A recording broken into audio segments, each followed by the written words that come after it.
Hey everyone, thanks for joining us. This is a really special White House Hangout. Live from the White House kitchen, we have Gail Simmons and White House chef Cris Comerford, who are going to be talking about Let's Move and healthy choices. We also have some participants that are joining us from across the country. So why don't I turn it over to you all to sort of introduce yourselves. We'll go left to right. Sure. My name is Ben Schmidt. I'm from Ann Arbor, Michigan. I guess I'm next. I'm Gail Simmons. Kitchen, yeah. I'm Gail Simmons, and I am so excited to be here at the White House with Chef Cris, who I've admired for a very long time. Thank you very much. And my name is Cris Comerford. I am the White House Executive Chef. Pass on to you, Shannon. I'm Shannon Fortenberry. I'm a high school counselor in Shreveport, Louisiana. Awesome. Well, we're so glad that all of you are here, and we might have some more people join us over the course of the conversation. I think we have a double Ben, possibly. Wow, you have a twin Ben. The more the merrier. This is amazing. So I think I'll sort of open it up to Ben and Shannon to start asking questions. If you're watching this and you want to pose your questions on Twitter, you can use the hashtag #AskLet'sMove, and I'll sort of be scanning that, and I'll ask your questions in the Hangout as well. Sure. Shannon, would you like to start? I actually just wanted an informal question to ask Chef Comerford, what's for lunch today? Actually, we're just getting over lunch right now. And of course, one thing that we as chefs right now have really committed ourselves into is that the use of seasonal vegetables in the garden. So what more would represent it best? I mean, a nice minestrone soup. We have some good winter greens that are still a part of our winter harvest. And also we have some legumes that just came from it. So it's just a very simple soup, but it's very healthy and it's good for you. Yeah, that's great, actually. Yeah. I have so many questions. I don't even know where to start, but I'm actually curious as to like how you originally got into cooking and what made you want to be a chef, and did you ever dream that you would be the chef in the White House one day? I would like to know the answer to those questions Yes. too, actually. Wouldn't we all? Actually, it wasn't really a dream for me to become a chef. When I was going on to my college years, I went to the University of the Philippines, took food technology. I was a science geek. It was my father who did ask me to I should go to a culinary school. But at that point in time, I thought I knew better than my father. So this is the lesson. Your parents really know best, so listen to them. So here I am right now. It's really such a blessing. That's so interesting. I think it's only really recently that people, it's very forward thinking for your father to encourage you to go to culinary school. I have so many friends who started as chefs who wanted to become chefs, and when they told their parents were horrified because it really wasn't something that was so well known to do. Well, Gail, I think that because it used to be that culinary was seen as more of an art, and now, like Chef Comerford said, it's referred more to as a science. Mm-hmm. I think you're right. Well, I think that it's a sort of, now it is also a career that has so many opportunities. Really, only in the last 2 decades has becoming a chef, I think, been seen as something that can really offer you amazing opportunities to work in so many different ways that people didn't know about before. It was never, when I was at college even, it was never something that people talked to me about doing. I would never have known to do it. It was sort of by accident too that I fell into a career as a food professional. And I think that's why Mrs. Obama had the same passion in her heart, that chefs just have such a special place, that we actually are very, very talented. You know, she's used the chefs a lot to use as a platform to kind of initiate more of her Let's Move campaign, because chefs have the know-how, we know the techniques, we know how to make food taste good. So we have this program with the Let's Move campaign of chefs partnering with different schools. So it's really cool that chefs right now are being used in so many different facets of society. And I think chefs have the knowledge that we then need to trickle down to everyone, because the more people know about eating right and making really great healthy food choices, you know, if they can be taught it by the food professionals, the chefs who everyone admires, then they're obviously more apt to bring it into their own lives, their own kitchens at home. But how do you impart that into a society that is the drive-through mentality of, I don't want to spend money and I don't want to make an effort. So there's so many kids out there that are getting their dinner out of a bag every single night. You know, one thing with the Let's Move campaign is that we've kind of have partnered as well, not just with chefs, also with like, you know, school cafeteria workers, with caregivers, with parents. I mean, anybody that would be willing to like have a healthier lifestyle, because our children is going to be the future leader of this generation. So if we don't take care of them right now, our hope is just to instill that value that eating healthy is actually going to be, you know, that's really the future that we want to hope for. Right. I think that that's the challenge too, of how do you get people to eat well, to eat healthfully, to make choices when they're faced with the fact that in a lot of places around the country, it is less expensive to get a cheeseburger and fries than it is to buy a Granny Smith apple. Exactly. So how do you teach people to shop properly, and when they are faced with choices of being at a you know a fast food chain that might not have healthy choices, to know what they can then choose that will be better for them, better for their children. And certainly it's just vital. The more education, I think, the more people will be motivated to eat well. That's a great segue. This is a question that came in on Facebook from Nuala Leong. And she says, Dear Gail and team, you've probably heard this question so many times. I'm the mom of a 2-year-old daughter who will not eat any green vegetables or fresh fruit. I've tried so many approaches, bringing her fruit picking, adding fruit to ice cream, hiding in vegetables. It's just not working, and she doesn't know what to do. So what kind of tips would you offer to her? I can start, but you're the mom, so you're going to have to pipe in here. But I certainly have experience with this. You know, I do hear this a lot, but this question never gets old because I think it's really realistic.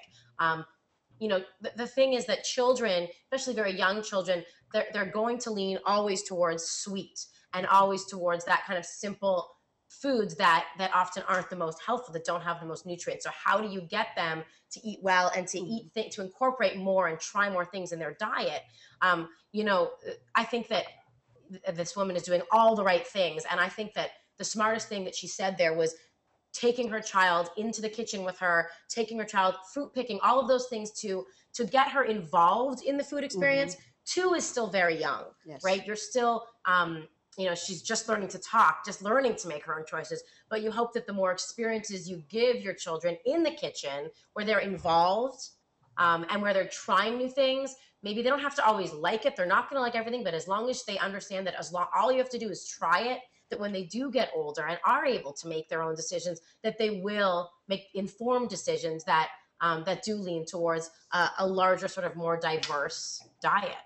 What do you do for your child? Like, how do you get them to try new foods? I have a 10-year-old daughter, and the good thing with her is that she really watches her parents. So it's really leadership by example. I mean, don't force anything on her that, you know, the last thing you want to do is like, you have to eat your broccoli because it's really, really good for you. I mean, it's kind of like you know, like, you know how youths are right now. So what we try to do is that we fill our you know, plates with vegetables and things that even I myself back then was not very privy to, but I have to lead as an example for her. So whenever she sees us enjoying vegetables and we're like really happy enjoying it, she's like, could I have a piece of that? So little by little, kind of like talk their language. If they want to have carrots at first, they could eat the carrots every day. Just give them the vegetable that they like. And then every now and then take them to a farmer's market, to a farm, you know, cook with them, just give them little bits of things that if they don't like something, if they don't like spinach, don't give them spinach. Give them something else that they will enjoy. Excellent. So yes, letting them have the choice is really key. And also make it fun. Make it like maybe dinner is just appetizers of a whole bunch of little vegetables that they dip and things. As long as it's party food, kids love it. I wanted to welcome oh, sorry, Corey. Oh, no, I wanted to welcome the new Hangout participant. Can you introduce yourself? Let us know where you're coming from. Me? Yeah. I'm sorry. I apologize. I'm Gary Oppenheimer. don't I'm the mind. founder of ampleharvest.org. Ah, excellent. Hi, Gary. Nice to meet you. Nice to see you. How are you? I have a I know food from the White House Kitchen Garden, some of it is donated to pantries. I was curious how much actually gets to the pantries in the White House area. In terms of percentage, I mean, it depends on the season as well. I lost the audio. Oh, okay. Try to talk. Can you hear me now? Hello? I can Can you hear hear We me? can Yeah, hear we're you. good. Yeah. Okay. Okay, but I will answer that question anyway. I mean, basically, whatever we give to the pantry is like, it depends on the season. During harvest, we do get a lot of between our winter veg and our, lettuces and root vegetables. So we make sure that after we take care of the events in here, can you hear me now? Yes. So after the events are pretty much done here, we make sure that none of the vegetables go to waste. So between the Martha stable here, right in the DC area, we make sure that we kind of like take care of our own. They're just within a few miles from the White House. So we make sure that we pack them well. And of course, we don't wait until it's, the vegetable is kind of like whenever they're in season, of course, we make sure it's, sent to the right places. That's amazing.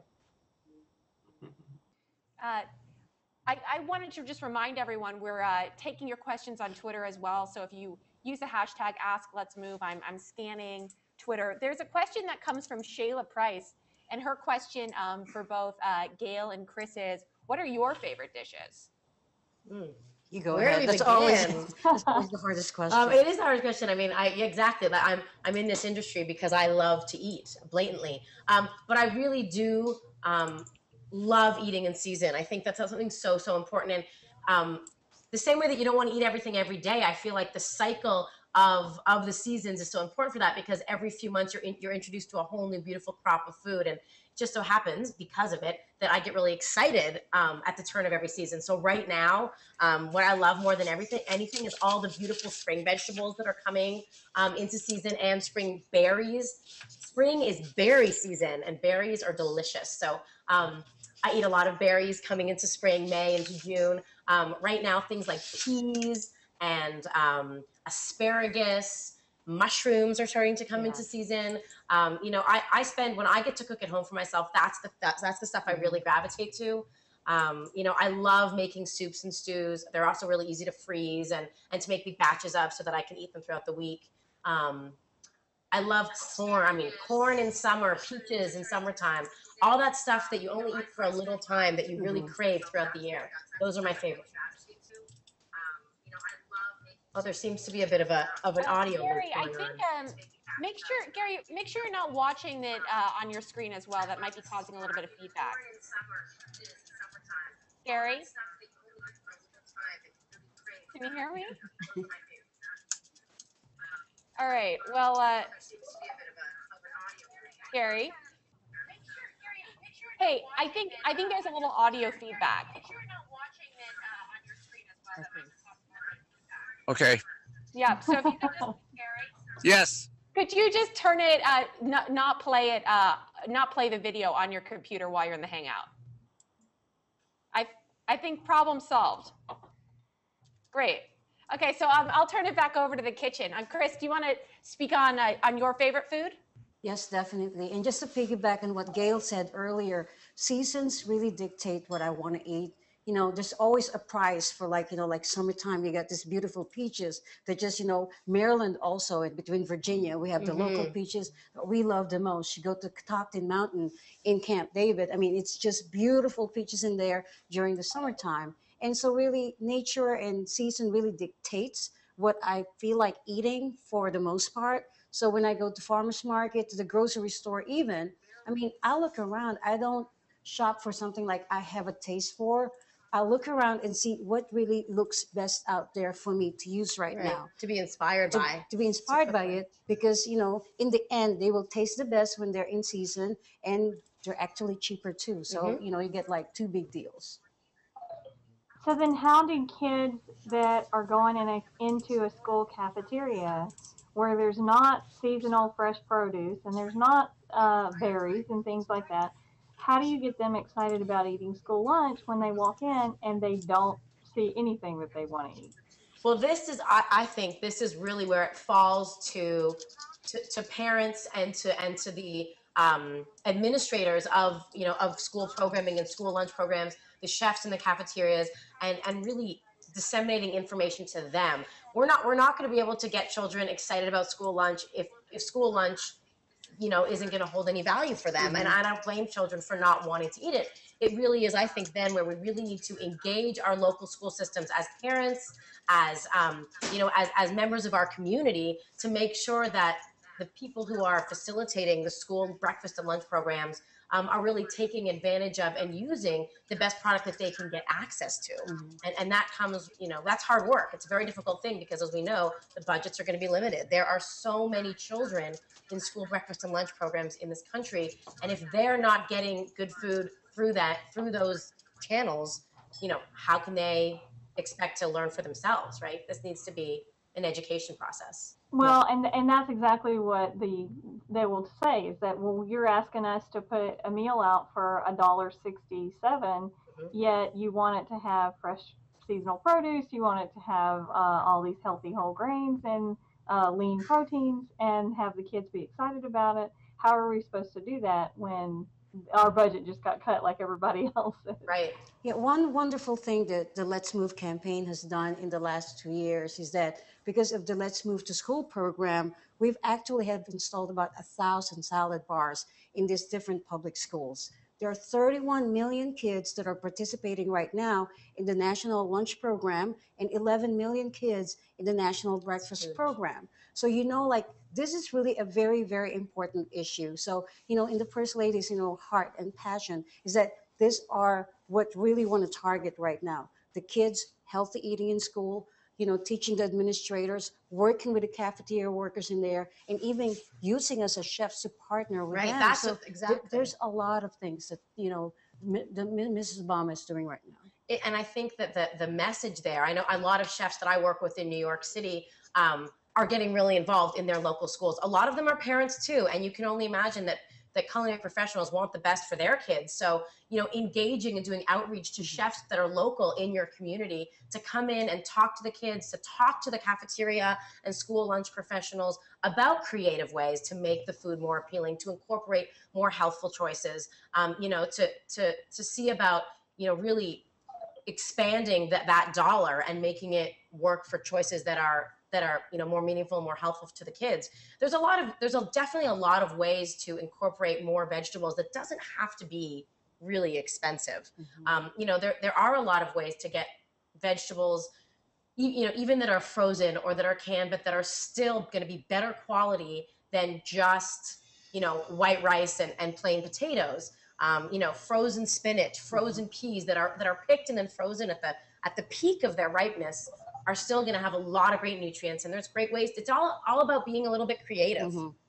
I think that's definitely important, especially since here in Louisiana, over 2/3 of our public school kids are on free or reduced lunch programs. So that may be the only vegetable that they see all day. Gosh. That may be their only hot meal that they get. And when you have 67% of kids that are on a free or reduced lunch program, it's imperative that somebody tells them, hey, it's okay to have peas. It's cool. You can eat vegetables. You don't have to wait until you get home and drive through. So again, on Twitter, if you're watching and you want to pose a question, use the hashtag #Let'sMove, and I'm scanning the questions that are coming in now. There was a question from Fit Chicks on the Move. We've talked a lot about healthy choices in the kitchen, but she asks more about the activity part. I started Couch to 5K program for girls and need some ideas on keeping them motivated. Any thoughts on that? I think that this is the problem we all have: staying motivated to exercise, getting out, because it's a lot more comfortable to sit on your couch. Exactly. And everyone has a busy life, and at the end of the day, it's exhausting. That's something that I think I encounter for sure at the end of my workday. I think the important thing, there's two things that I always think about when exercising that motivate me is do it with people. Working out alone is not a very motivational thing. It's not going to be fun. So find a partner, someone else who has the same motivations to do it as you. That way, when you're not feeling into it, they'll help you and they'll support you, and vice versa. The other thing to me that really helps is great music. I mean, that can mean the difference for me between working out or not working out. When I know that I have great music to listen to and a friend to do it by my side, it really helps the process. So what Fit Chicks on the Move is talking about, I mean, it sounds like an amazing initiative, but getting planned, programming where everyone has to do it together. You have to sign up at the beginning of the week and then you're locked in, but you know that a bunch of your friends are going to do it with you. I think that's a really great motivational tool. You know, like for me, Corey, what I do is that it's really just simple steps that you could do right now. Because like for me, I'm just as busy as everyone else. So to find time to go to a gym or to exercise, I really do not have that. I mean, I'd rather spend that time with my family. But then when I do, you know, like we do a lot of walking. We have a 52-pound poodle that needs a lot of walking every day. So that's pretty much where I get my exercise from. And then really like when you go to the mall, it's really, you know, like don't look for the closest space. I mean, look for the farthest one that, you know, you could walk and really like work your abs when you like, you know, get your shopping bags full and then you come back. So it's really little steps every day. Instead of taking the elevator, use the stairs, maybe go up and down like a few times, you know, during your work hours, because, you know, pretty much it's all of these little things that would add up. Have like this little step counter to put on your, you know, waistband, because at the end of the day, like on my normal day, I have about 18,000 steps that I take. So I'm like, ooh, I did my exercise already. So for me, it's a motivation to say like, I'm doing, you know, good exercises today, but on a day that I'm not doing that much and I'm like, I might have to work out extra today because I only did 10,000 steps. So it's really planning and looking at your overall lifestyle. We have another question from Twitter. Simone Robinson just asked, what are the top 2 or 3 dishes every parent should know how to cook? That's a great one. You want to take that one first? I think you're the parent. I think you have to take it first. Sure. The top 3 dishes, pasta and anything long with pasta sauce, tomatoey sauce, kids love. I don't know if it's the texture or whatever, but I myself could eat spaghetti every day. But now this is where it gets healthier, because you don't want to just like, you know, like a white semolina pasta, or, you know, like you want something that's kind of like more whole grain. So find something that is whole grain and then make your own sauce. If you do not have the time to do your own tomato sauce at home, look into the jars to make sure that you're not getting sauce with a lot of salt, a lot of added sodium in there, artificial, you know, coloring and flavor. Make it as natural as it can be. One other thing that you have to learn as well is pizza. Yeah, I know. Kids love pizza. There's no denying. No. Kids and adults alike. Yes. So speaking their language, make a good pizza. You know, make them like work with you on like, you know, do like a pizza night on a Saturday that everybody could play with a whole wheat dough. Do your grilled vegetable. Everybody does their own topping, but again, use a lower fat mozzarella cheese. So, you know, just little things that you could kind of like, you know, kind of tweak on your recipe. And the third thing, tacos. Kids love tacos. And as soon as you say taco night, it's like, you know, they're getting a party. So instead of ground beef, why not do a ground turkey this time? Use a leaner meat, put a lot of, you know, like nicer greens as opposed to just like, you know, the iceberg lettuce. Some lettuces have better nutrients than iceberg. So find something that would have a better nutritional value. So it's all about choices then, I would say, right? Choices, exactly. Pizza, pasta, and taco night are all things where you can line up tons of great vegetable choices, low-fat cheeses, whole grains, and incorporate all of them into every dish. Yes. I like that. Also, I would add as a fourth thing, eggs. You know, learning how to make healthy egg options too. Scrambled eggs with lots of veggies in them. That's something that I love to make. That's what I ate for breakfast this morning, actually. And it's really easy to also use a lot of different choices. You can use, you know, peppers or, you know, any kind of vegetables, mushrooms, incorporate tomatoes, little things that you can kind of mix into scrambled eggs or fried eggs that you can then make delicious. And it's also really fast to make for kids. Anyone else in the Hangout have other questions they'd like to ask? I can keep going from Twitter and Facebook over here. Again, if you Ben, did you have another question? Yeah, actually, I was wondering what from Chef Comerford, what's the highest pressure meal that you've had to prepare in the White House so far? I think, every day for me is a high pressure meal because you want to make sure as a chef, I don't delineate between a state dinner or like just a simple meal for, the daily meals. For me, any meal as a chef is high pressure. That's when your stomach is like, oh my gosh, are they going to like this or not? So for me, I treat every meal as my best meal to make. So that's kind of like my mentality. I hope other chefs, feel the same way. Yeah.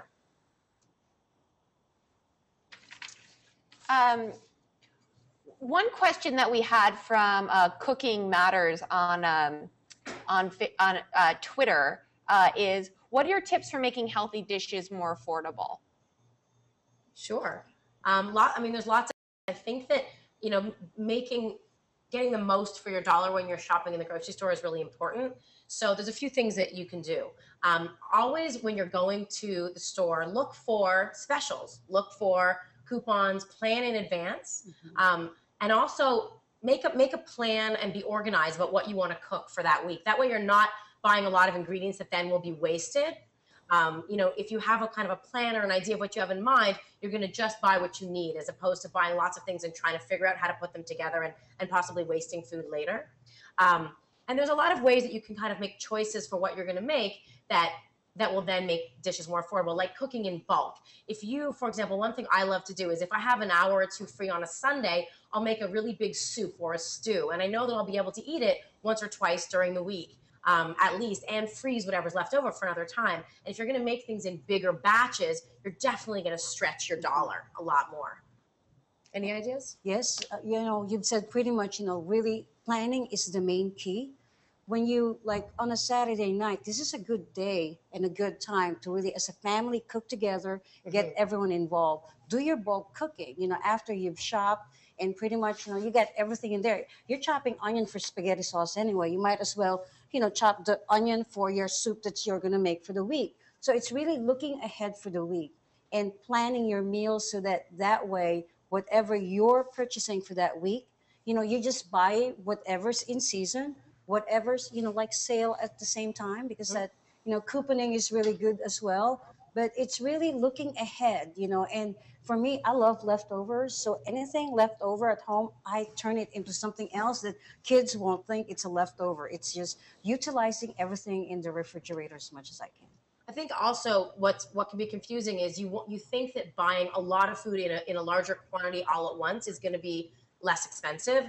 But if you buy certain things that are perishable in large quantity and don't have time to cook with them, then you're going to waste them. So buying all your basics in bulk is really great for the dollar. But then buying things like fresh fruits and vegetables, you should buy in smaller portions just on a weekly or bi-weekly basis if you can. That way you know that you'll use them all and that you won't be wasting, really valuable and nutritious food that could go to waste if you don't eat it quickly enough. One of the questions that we've been getting a lot on Facebook, on Twitter, and on Google Plus is about desserts. Someone asked about your favorite healthy recipe for chocolate cake. A lot of other people have just sort of been asking, they love dessert. What are your tips on a healthy take to that? I recently was on a show where I was challenged with this exact question, how to make a healthy chocolate cake. And I was really nervous because you want chocolate cake to be satisfying. I'd rather eat one small slice of a really satisfying dessert than an entire cake that doesn't really taste like anything, right? So how do you make it really satisfying? Subbing in Greek yogurt, really rich, creamy, low-fat Greek yogurt for oil and eggs in a cake recipe works really well, I found, surprisingly. So that's one way to cut down on the fat and the calories. And then if you have a slice of, let's say, chocolate cake, but you want it to, bulk it up with nutrients, use a lot of fresh fruit, berries. I find that one of the best ways to make a healthy dessert really delicious is to cook the fruit, something that people don't always do. If you grill the peaches or caramelize them a bit, they get that, really delicious flavor, and adding a little bit of something sweet, like a little drizzle of honey, really goes a long way. And then you can put it with something like a plain or a vanilla flavored yogurt. Fresh ricotta, low-fat ricotta is a great substitute for rich, cheesy or full-calorie yogurts and things like that. My downfall as a chef is a nice piece of chocolate cake. I cannot resist it. So what I Gail was saying earlier, I mean, it's really substitution, finding the right substitute. I mean, like apple puree acts as a good, you know, Yeah. instead of butter. For brownies or something. Yes, for brownies and stuff like that. So there are things that you could use as a substitute. But one thing that works for me is really moderation. Yeah. There's nothing wrong with a good chocolate cake as long as you don't eat it every day. You know, for me, it's more of like an end of the week. Like Saturday is my chocolate cake day. So I'm looking forward to it. But then at the same time, it's really just, you know, rewarding yourself as well. I mean, we don't want to be food police. We want to enjoy life as well. So there's nothing wrong with every now and then enjoying a nice piece of the wonderful chocolate cake made with butter and, you know, milk and eggs and sugar Everything and that chocolate everything cake in there should be. should be. But then it's really the key is moderation, but eating healthy prior to that as well. Right. It's exactly. I think it's, you know, having a small slice of chocolate cake at the end of your day once in a while, or whatever dessert you want. If it's an ice cream sundae or a cup of butterscotch pudding, all the things that I really, really love. I'm going to do it, but I don't need to do it all the time. And also making sure I get a really healthy meal first in my day. Any other questions from the folks in the Hangout? I just I had a question about whether or not that you have an opinion about the vending machines in schools. I know that there has been a back and forth about whether the vending machines should only have diet drinks and water and sports drinks, or whether they should not have them in the school at all, or whether the schools need the money to run their programs, and so schools say no, we need the vending machines because they bring in thousands of dollars a month. Is that contradictory to telling the kids to eat healthy when there's a vending machine right when you walk into the cafeteria that has chips and cookies and snacks and brownies in it? Personally, I think that I understand the need for the vending machine if it's bringing in really important dollars to a school. I don't want to fill up a vending machine, even with diet sodas, because personally, I think that I'd rather not have any of it. You know, diet soda is filled with a lot of chemicals and preservatives and you know, sugar substitutes that I don't think are that necessary, and I don't think that children should be eating a lot of either. But I understand the need and the value of the vending machine being there. Filling it with healthy choices, I think, is the only way to do it. And if it means a little less money, I think taking responsibility for what our children are eating is a lot more important. You know, nuts and dried fruit, healthier snacks, whole grains. You know, I don't think that I understand that kids aren't going to go to the vending machine looking for a bag of carrots, but if they're a whole grain pretzel or maybe a baked potato chip that they know is a treat once in a while, anything we can do to just get them eating a little bit better is good for me. What do you think? Actually, it's really teaching your kids, you know, the foundation. If they know the right choices that they would make, because like my daughter goes to this gym class and there are like two vending machines side by side. One is with the diet soda and sodas and, you know, sugary drinks. The other one has healthy choices. They actually have applesauce in there. They have juices, they got yogurt. So really good snacks. But then I really watch these kids, how they really like, which one should I pick? But once the parents have instilled in their kids, which is better for you, no matter they're going to be out there, they'll still be picking the better one. So I was just kind of like really, really proud of my daughter when she went for the apple, juice and the applesauce rather than going to the soda machine. So it's teaching the kids. I think we have time for one more question. One thing that a lot of people are asking on Facebook and on Twitter is about sort of how they can get involved. They're really excited about Let's Move and about making healthy choices. What would you say to those people that are in a range of industries? Well, I think that first of all, you can go on Let's Move's Facebook page and on the website and get information about all the choices you can make. I actually, was doing a lot of research on it, and I was amazed at the accessibility of the information that there was there. Sample menus for your children, sample food ideas, shopping ideas, tips that'll help you cook throughout your week, ideas if you're getting stuck on what to make for your family, and then really challenging your community and your friends and family to get involved and get active together. I think that there's a challenge that Mrs. Obama has been talking about lately, to get active and in a 6-month period, have a goal with your community of doing a certain amount of exercise together. And I think forming teams is really going to help you to do that, right? Forming groups that you can motivate each other for, that you can even post your results to together. And the more you see other people doing it, I think it's infectious and more people will do it too. And just, to add more to what Gail said earlier, the Let's Move campaign has really put people in a lot of these engaging conversations like what we're doing right now. And it's really cool that, between the Google Hangout technology that we're able to like really converse with you directly, because it's really between face-to-face and people talking that all of these conversations are generated. And once the questions are asked, and then, like what Gail said earlier, there are a lot of venues that if you want to volunteer, go to the letsmove.gov, website. There's a lot of venues in there. If you're, like a chef, you want to you could adopt a school. Bill Yasus, who's our pastry chef, and myself have actually adopted a school here in DC that every now and then we get to visit. We read books with the kids. We show them how to eat good vegetables. So there's a lot of venues in such a way that just simple people, regular people could actually help out. Thank you so much. So the two websites you should know are letsmove.gov and then the presidentschallenge.org is where you can get involved and get active in a physical fitness challenge. And I just want to thank everyone for their time, and to Chef Comerford and Gail for joining us. This has been really interesting and fun. Thank you so much. Thanks everyone for chatting with us today. Thank you. Thank you. Thank you.